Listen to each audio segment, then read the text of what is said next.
আমরা দেশবাসীকে আহ্বান জানাবো, সংস্কার জোট গঠনের প্রক্রিয়া চলছে।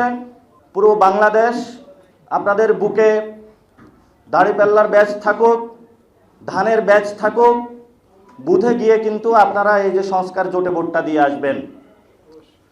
কারণ যদি ধানের ব্যাচে আপনারা ভোটটা দেন তাহলে বাংলাদেশে কোনো সংস্কার হবে না।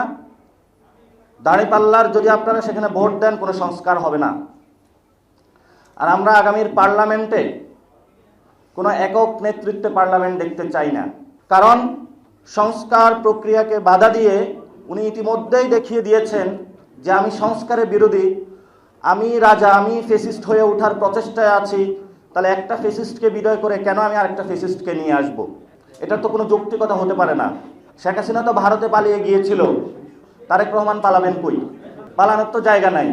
কারণ আওয়ামী লীগের একটি বন্ধু রাষ্ট্র ছিল, বিএনপি বলে তাদের নাকি বন্ধু রাষ্ট্র নাই। আসলেই তো সত্য, তাদের বন্ধু রাষ্ট্র নাই। এই জন্য জিয়াউর রহমান আগে বুদ্ধি করে বলেছিলেন, প্রথম বাংলাদেশ আমার শেষ বাংলাদেশ। শেষ যদি বাংলাদেশ করতে হয় তাহলে অবশ্যই আপনাকে রিফর্মের মধ্যে আসতে হবে।